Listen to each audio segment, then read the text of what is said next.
राधे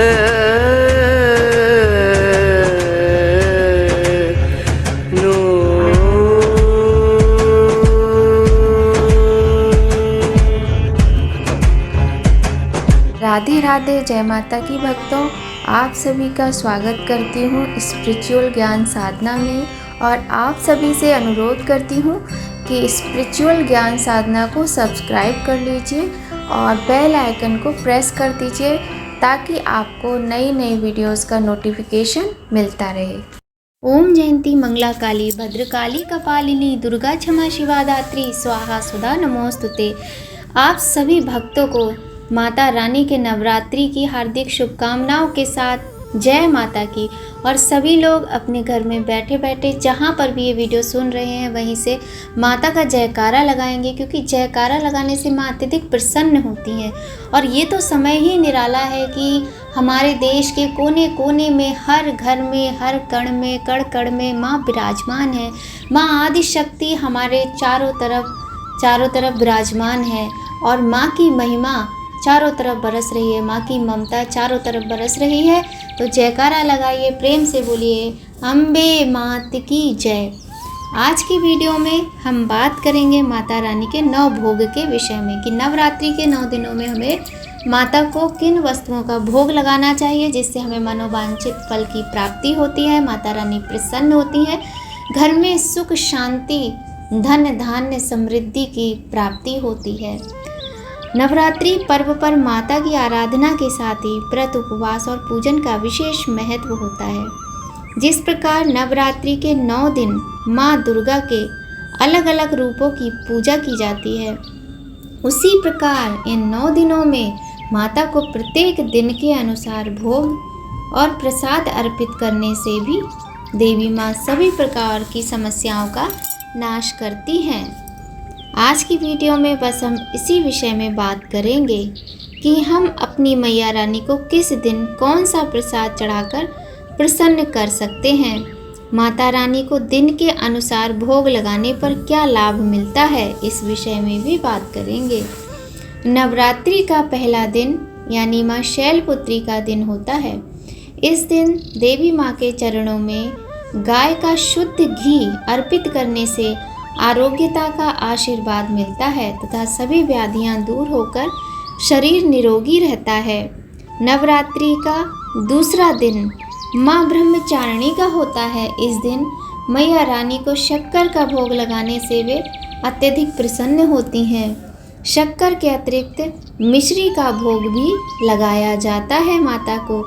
इस भोग को देवी माँ के चरणों में अर्पित करने के बाद परिवार के सदस्यों में इस भोग प्रसाद को बांटना चाहिए। कहा जाता है माँ के चरणों से उठाकर प्रसाद खाने वालों के सभी की आयु में वृद्धि होती है, सभी के जीवन से कष्ट दूर होते हैं। यदि कोई शारीरिक व्याधि है तो उसका भी नाश होता है। नव दुर्गा का जो तीसरा रूप है उन्हें चंद्र घंटा कहा जाता है। माँ के रूप का पूजन नवरात्रि के तीसरे दिन होता है। माँ चंद्र घंटा अपने भक्तों के सभी कष्टों को हर लेती हैं। इस दिन माँ को दूध या दूध से बनी मिठाई, खीर आदि का भोग लगाकर ब्राह्मणों को यदि दान करते हैं तो अत्यधिक शुभ फल की प्राप्ति होती है।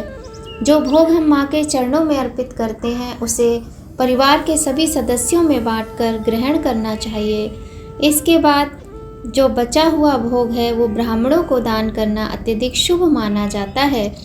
इससे दुखों से मुक्ति मिलती है और परम आनंद की प्राप्ति होती है। अब बात करते हैं दुर्गा माँ के चौथे नवरात्रि के दिन माँ को किस वस्तु का भोग लगाना चाहिए। माँ दुर्गा को नवरात्रि के चौथे दिन मालपुए का भोग लगाने से माँ अत्यधिक प्रसन्न होती हैं। इस भोग को लगाकर और थोड़ा से मालपुए माता के भोग में और रखकर 2 जगह रखिएगा।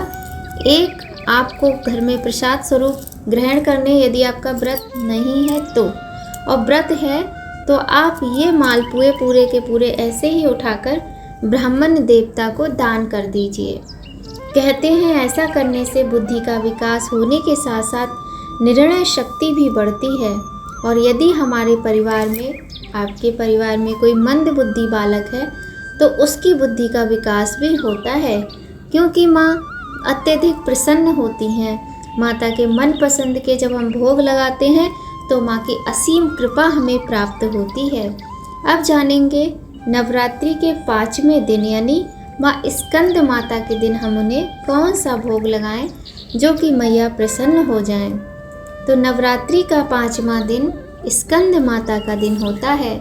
स्कंद माता की गोद में बाल स्वरूप कार्तिकेय हैं। इस दिन मैया रानी को केले का नैवेद्य चढ़ाना बहुत अधिक शुभ माना जाता है। ऐसा करने से आपको उत्तम स्वास्थ्य और निरोगी काया की प्राप्ति होती है। वैसे भी पूजा में केले के भोग की महिमा अपार है। कोई भी व्रत होता है, पूजा होती है, भगवान को केले का भोग तो अवश्य ही अर्पित किया ही जाता है। माँ स्कंद माता को भी केले का भोग अत्यधिक प्रिय है।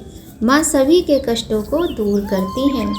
अब बात करते हैं नवरात्रि के 6वें दिन माँ को किस वस्तु का भोग लगाना चाहिए। नवरात्रि के 6वें दिन माँ रानी को शहद का भोग लगाया जाता है। शहद का भोग लगाने से मनुष्य की आकर्षण शक्ति में वृद्धि होती है, ऐसा माना जाता है। तो नवरात्रि के 6वें दिन माँ को शहद का भोग लगाना अत्यधिक शुभ माना जाता है। तो सभी लोग माँ को एक कटोरी में शहद का भोग माँ के चरणों में अर्पित करें। यदि आपके पास चांदी की कटोरी है तो और भी अधिक उत्तम माना जाता है। आप चांदी की कटोरी में माँ को शहद का भोग लगाएं। नवरात्रि का 7वां दिन देवी माँ को किस वस्तु का भोग लगाना चाहिए। नवरात्रि के 7वें दिन माँ को गुड़ का भोग लगाना चाहिए। 7वें नवरात्रि पर माँ को गुड़ का नैवेद्य चढ़ाने व उसे ब्राह्मण को दान करने से शोक से मुक्ति मिलती है एवं आकस्मिक आने वाले संकटों से रक्षा भी होती है। तो माता रानी को नवरात्रि के 7वें दिन गुड़ का भोग अवश्य ही लगाना चाहिए। गुड़ का भोग लगाने से हमारे जीवन के दुखों में कमी आती है, हमारे कष्ट भी दूर होते हैं। अब हम बात करते हैं 8वें दिन जो महागौरी का दिन होता है। उस दिन हमें कौन सा भोग माँ को अर्पण करना चाहिए। नवरात्रि के 8वें दिन माता रानी को नारियल का भोग लगाया जाता है एवं नारियल का दान भी किया जाता है। लेकिन आप एक बात का विशेष ध्यान रखें कि जो अष्टमी की तिथि होती है वो महालक्ष्मी माता को समर्पित होती है और माँ लक्ष्मी जी को ये जो श्रीफल है, नारियल है, ये अत्यधिक प्रिय होता है। तो भोग लगाने के बाद आप नारियल को अष्टमी के दिन तोड़े ना, क्योंकि तोड़ने से फल आपको शुभ प्राप्त नहीं होता है। यदि बलि देने की परंपरा है तो अलग बात है, वरना जब हम अष्टमी के दिन माता रानी को नारियल का भोग लगाएंगे तो हमें वो नारियल तोड़ना नहीं है। इस तरह माँ को नारियल का भोग लगाने से संतान संबंधी सभी परेशानियों से छुटकारा मिलता है और देवी माँ की कृपा प्राप्त होती है। अंत में अब हम बात करते हैं कि 9वें दिन, नवरात्रि के अंतिम दिन यानी 9वीं तिथि के दिन माँ को हमें किस वस्तु का भोग लगाना चाहिए। नवरात्रि की 9वीं तिथि माँ सिद्धिदात्री को समर्पित है।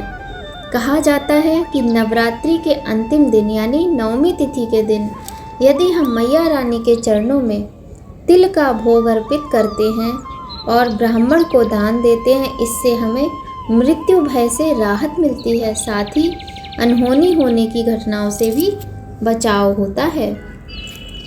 तो 9वीं तिथि के दिन माता रानी को तिल का भोग अवश्य ही लगाना चाहिए। माता रानी को माता की प्रिय वस्तुओं का भोग लगाने से माँ की असीम कृपा प्राप्त होती है। जीवन के सभी दुख दूर होते हैं, मनोकामनाएं पूर्ण होती हैं। तो इस बात का विशेष ध्यान रखें कि नवरात्रि के 9 दिन, देखिए बहुत सारे ऐसी वस्तुएं हैं जो घर में ही उपलब्ध होती हैं। जो अभी हमने 9 दिन के भोग के विषय में बात की, तो बहुत ही आसानी से माता को इन वस्तुओं का भोग लगाया जाता है।